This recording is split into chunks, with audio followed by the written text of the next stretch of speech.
Big game of football, this one. Hello, welcome back to another video. Manchester City take on Arsenal at the Emirates on Sunday tomorrow. I have no idea how it's going to go. It's going to be a very interesting game. So today we're going to touch on this. We're going to talk about the team news, try and predict the 11, do all that kind of stuff. I've got also Arsenal fan Johnny, his opinions later on in this video too, of course. It's going to be interesting to see what he reckons, if he's confident, all the usual stuff, and see how it goes. Hello to everyone who's joining this live stream. Please do help support the channel. Join this live stream. Let me know you're here. Say hello in the comments. And of course, give the video a like and subscribe to the channel if you are new. I've been doing this content game for many years now. Loads of Manchester City content, and there'll be loads more coming in the future as I get all my time back as the little one goes to nursery. Should be fun. Should be more content, more ideas, more creativity. So hit that subscribe button if you want to see more content on this channel. If you're good, let me know what your predictions will be as well.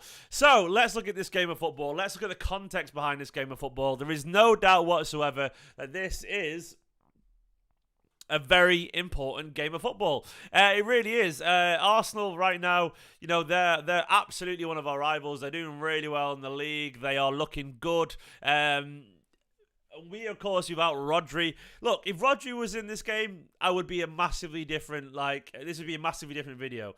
It's easy not to look past just how much his Manchester City midfield has changed, you know. Last season, our best midfield was arguably Rodri, De Bruyne and Gundogan.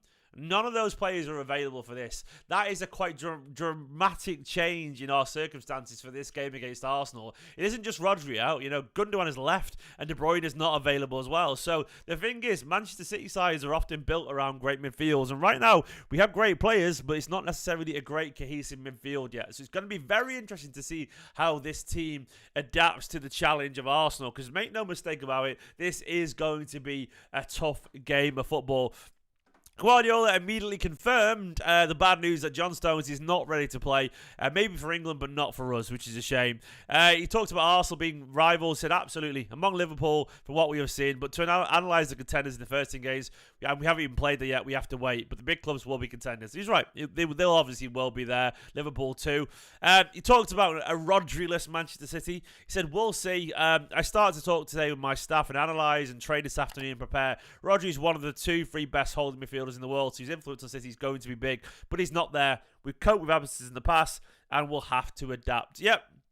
He said, we cannot start crying and complaining. We have to find a solution. And 11 players we're trying to win in London. It's true, you know. Look, lesser teams than us have got points against Arsenal, so we can't complain about no Rodri and no De Bruyne or whatever. We have to adapt, man. We've got £60 million players and all that kind of stuff. We'll be all right. He said team spirit relation is much more important than any tactic. If you have a good relation, if one player makes a mistake, your teammate is going to help. The relation is so important, and when we have an absence as important as Rodri, we need to solve it. It's actually sort of why I put Ruben Diaz in the thumbnail of this video, because I think Ruben Diaz is a massive part of why we win these games. You know, having teammates that lift you up and help you when you're not playing well. Look, we're going to need the warriors in this game. We're going to need people to step forward and be massive, you know. And look, they've got that to them. They've got that ability to them. You know, they can do it. We're going to need everyone at the very best. And hopefully Rodri is a big part of that, you know. Rodri's absence is right. Ruben Diaz is a big part of that even. You know, he talked a lot about the Leipzig game, going well, blah, blah, blah, not training much. We won't get onto the VAR stuff. It's sort of irrelevant for this game. He said for Wolves, it was completely different to Arsenal. Wolves defend from 1 minute, and a holding midfielder goes with Matteo. I don't think with Arsenal that's going to happen. We have to adapt. We know each other quite well, and we'll see. That's interesting. Yeah, he's talking about how the Wolves game was different. Like, that implies he thinks Kovacic will play because he'll, like, you know, maybe he will have a little bit less pressure on him or so on. The setup will be different, of course. Look, Wolves just set up to destroy. They did it really well and counter. Arsenal will be different. They'll keep the ball a bit more. It's different, you know, different horses for different courses. He said, we'll decide today or tomorrow how we're going to press. He said, the moment a player's not there, they're out. I don't think about it. He's away now on holiday and we'll be back for Brighton. Yeah, he's right. Look, there's no point crying over spilt milk. The milk was spilt, but we cleaned it up now and we crack on, you know. You heard my son crying down there. You're right down there? Oh, okay. So Nicholas, that was the son's crying because he's in the cot and Nicholas in the other room. Anyway, sorry about that. If you can hear it. Pep said, I think since we arrived at City, we scored lots of goals. You have this ability with different formations, build-ups and pressings. We have a lot of goals and that continues. He talked about De Bruyne as well. He said different timings because he comes for treatment, but I see him every day and he's getting better. His mood is good. Oh, imagine KDB being back, by the way. Oh, it would be great, wouldn't it? Harry asking, do you worry about the midfield battle? It looks sweet. Look, yeah, absolutely, mate. Look, we have the quality. That's the thing. We have the quality. I would argue we just don't have the experience yet. Like, if you're asking me 6 months from now with Mateus Nunes and Mateo Kovacic, the Mateo boys, would they be good enough? I think they would be. They've not had that exposure yet to Guardiola training. And I think, it's just going to take time, unfortunately. The thing is, they could step up. They could step up. You don't know. We'll get onto that in the team news in a little bit. I'll try and work out some ways we can play. I saw a quite remarkable stat, by the way, which you might have seen too. Like, we've not lost back-to-back in the Premier League since 2018, which of course means we're losing tomorrow now we've seen that stat. But every other team had lost back-to-back this year. Every other team in the league. It was crazy. 5 years without losing back-to-back. I mean, look, given that record, I would take a draw, because this game tomorrow is going to be difficult, but we'll see. Arsenal, Pep said they're a good team. They make man marking sometimes, and they allow you to do some process. But after that, they're aggressive. They have a clear pattern, and they're a really good team. They fought to the Premier League champions last season, but now they're here again. He said when he's at Barca's young boy, Arsenal were always there. Now they're back. They are the back. They're very much back, and they're a very good side. I mean, that's sort of it in terms of what he talked about there. I mean, we'll go to Arsenal fan Johnny. This is Johnny Cochran from the Arsenal Opinion Podcast. I did a video for him yesterday as well. Let's see what he feels about this game before we get on to their thoughts. Hello there, guys. We sit here a matter of days away from a massive game. Let's get real, okay? As Arsenal fans, we know this is the big one. We know this is our audition for whether or not we're going to be serious contenders this year. You look at last year, lost the league by 5 points. You start flipping around one of those results against City last year, and I thought the game at the Emirates was a very close game. It got away from us by the end, but could easily have gone the other way, I think. Obviously, City had a bit more know-how. It makes us believe that if first of all, we have to beat City this year. Have to beat them in the league if we have any realistic ambitions of winning the league this year. And I think we can do it. It's a massive miss, in my opinion, that Rodri's out. I look at it and I see Rodri and Declan Rice. I see the best holding midfielders in the league and in the world, arguably. Declan Rice has come in, hasn't missed a beat. The guy is absolutely performing at such a high level. Sorry, he chose us, not you. Then again, I mean, you're not having a tough time of things, are you guys? But I see Declan Rice being able to dominate the midfield on the weekend, particularly if they go with Thomas Partey alongside him as well. He's returning from injury, but those two as a double pivot, I think, can dominate that City midfield. A big miss in the fact that Saka's out, arguably our best player. The issue is he's never really done well against City. It's one of those teams he's just never quite really got up to it. Martinelli being out is a real shame because I think he could give, a nightmare to any of your fullbacks. But we have danger, and watch out for Trossard this weekend if he does play. Probably the best finisher at the club. Gabby Jesus will be returning, looking like he's, coming back with a vengeance, looking like he really wants to make the difference. And obviously Ødegaard pulling the strings. I think there's real danger for City this weekend. I think we'll be able to get the dub. I would feel a lot less confident if Rodri was playing. And the other thing is, as good as he is, he's amazing. I'm not going to say anything different. But Haaland has been a little bit hit and miss this year. I say all that, he's probably going to bang a hat-trick against us now, annoyingly. But if he has a quiet game, I know Alvarez is carrying danger, but I really do feel like we can get the job done. And I'm going to plump for it might even be a 3-2 Arsenal. There's going to be goals in this game. Those are my thoughts. Johnny Cochran at the Arsenal Opinion Podcast. Cheers, Johnny, for that. Johnny Cochran there from the Arsenal Opinion Podcast. He's a top bloke. Really funny as well, actually. He's a stand-up comedian and stuff. Lovely bloke. He's confident about his team, and to be honest, he should be. I'd be confident too if I was him. Like, you've got to back your team and all that kind of stuff. They did lose, of course, to Lens the other day 2-1, but largely their start to the Premier League, they're currently sat in third. They've drawn a couple of games. They're unbeaten, like Arsenal, the only unbeaten team alongside Spurs. So they had a really good start to the season. They're 1 point behind us currently. They should be confident, and they probably are, rightfully so. Rodri, of course, makes a massive difference. He's not wrong there, and I know he's a big fan of Saliba and everyone. And I was on his channel talking about how I do sort of fear Ødegaard's quality. Saka, has not always had great games against us. That is also true. Ake's had great times against him. And the one thing I do agree with him as well is that they're going to win the league. They're going to have to beat us or take some points from us this season because they haven't done it for an awful long time. I think they've lost 12 out of 12 or something against us. They've been really bad for a long time, so they need to be better against us. And they will sense this chance to, they'll sense this chance to get something. Now, they were poor the other day against Lens in the Champions League. They played the strongest team as well. They played Rice, Odegaard, and Havertz midfield there. Trossard was in for the injured Martinelli. They are missing some people. Saka apparently he wasn't great against. When did he come off? Let's have a look. Let's have a look at the timeline. Saka came off in what minute? But I know he wasn't great against Lens. But he came off against Bournemouth as well, didn't he? I think he's going to be available for this game. He came off in the what minute? Where did Saka come off at? He came off at half time. So there we go. Saka did limp off at half time there. So for Fabio Vieira, we'll see how it goes, man. Trossard is still a quality player.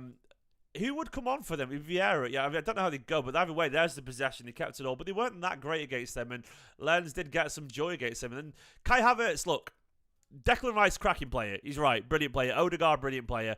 But without Thomas Partey, which I don't think is available, like Havertz doesn't really. Look, that's not to say he can't be good against us, but I don't think it's the quality of Thomas Partey. Partey might actually start this one. They might go for a double pivot, a Partey and Rice, I reckon.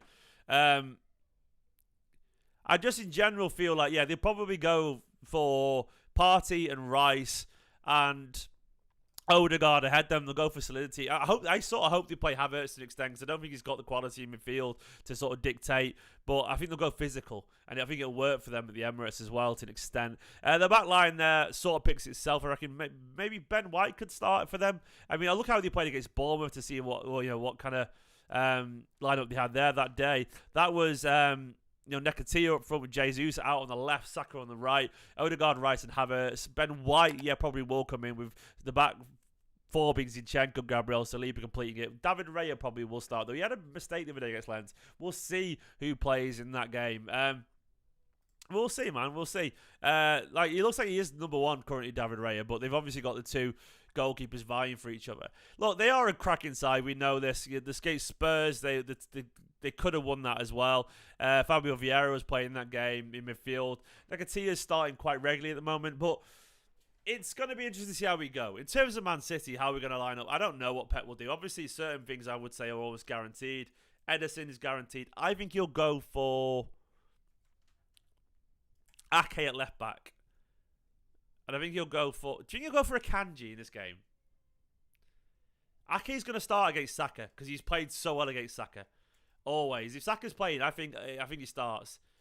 I think he plays a Kanji. I'd love to see Vardiol, man. Maybe it should be Vardiol. How did you drop Vardiol after the other day? Like, you don't, do you? It's so hard to predict the team. Like, I don't... Like, I struggle to pick the team. Like, it will probably be... It's just... I don't know. I like Josko. Mate, I think it will be you. Like... But then Saka, maybe it will be. But then Ake's got such a good record against Saka. It's just... This will be a Kanji, won't it? It'll be that. And I feel sorry for Ake, but it could be that Ake gets the nod here instead. But I think it'll be there. And in terms of then a Kanji, I think Kanji's going to play. Pep loves him, It's going to be... Foden's going to start. Bernardo will start here, I reckon. I would want Bernardo. What I would want is this, by the way. I would want this probably. And then Bernardo there. I would want these two to play a little bit deeper. You could probably play... I think he's going to start Grealish, by the way. I know I'd love to see Doku, but I think he'd start Grealish for the control. It's probably not the worst idea in the world either. I know Ake was poor against Wolves, so that was a sort of one-off freakish moment, wasn't it? Like, it's so unthinking. Predict the team, leave the trainer. Mate, we're a fan channel chatting about how boring do you have to be? Like, just leave it to the trainer. We're just trying to guess because it's fun and it's why even chat about football full stop? You know what I mean? Like, why? Alvarez is obviously starting. Alvarez is definitely starting. I think it's going to be Foden as well. I would like to see something like... I'd love to see Doku, actually, but I reckon it'll be something like that. It's probably going to be... Oh, I don't even know, man. I don't even know. Like, Alvarez is 100%. Alvarez is definitely playing there. I think Grealish will start as well. I think he will do. I think Pep will go for control. Doku will be a late impact sub. He probably will pick Bernardo. Does Foden start? No, he probably won't. Does Rico start? Lewis? Who gets dropped then if Rico Lewis plays, you know? Oh, I'm very different. I don't know, man. I don't know. I think if Rico starts, then do you drop Foden? That's the thing, is like Foden's not getting dropped, is he? I don't think Rico starts, unfortunately. I think it's this. I think he goes for this. Something like that. Rico for Walker? Nah, against Trossard, he's got to go for experience. I don't really know. It's very hard to do. Doku carries a bigger threat. I agree. He does carry a more attacking threat, but Pep will value control. I actually probably agree that Rico isn't quite ready for the Arsenal game, personally. I think Bernardo will be in midfield. I think he will. I think he will. I think Grealish is going to play because I think he values control. I'm not really sure. It's very hard to do, but I'm going to say something like that. Like, we'll see tomorrow. It's very, very hard to do, and I think Doku will be probably used as an impact sub or something like that. I think he'll be that, and I think he'll probably work against a tired, Ben White or something like that. It'll be fine. We will see. Look, tomorrow's going to be difficult. The midfield options, Nunes could play. We could see Nunes alongside Kovacic. We could see Nunes alongside Bernardo Silva. It could be Kovacic and Rico Lewis. It could be that.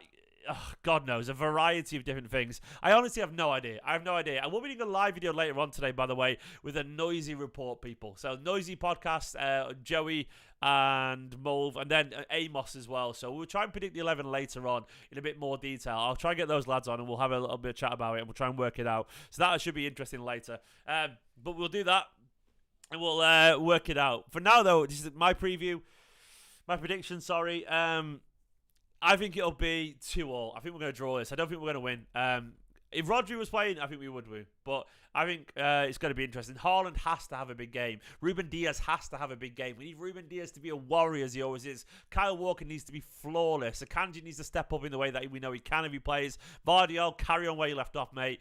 Ake, I think, could start. If he does against Saka, he's been excellent there. And I think the fact that he played against Wolves is also sort of redundant because, everyone's allowed a bad game. Alvarez, moments of magic, Phil Foden, step up, mate. Be Phil Foden that we need.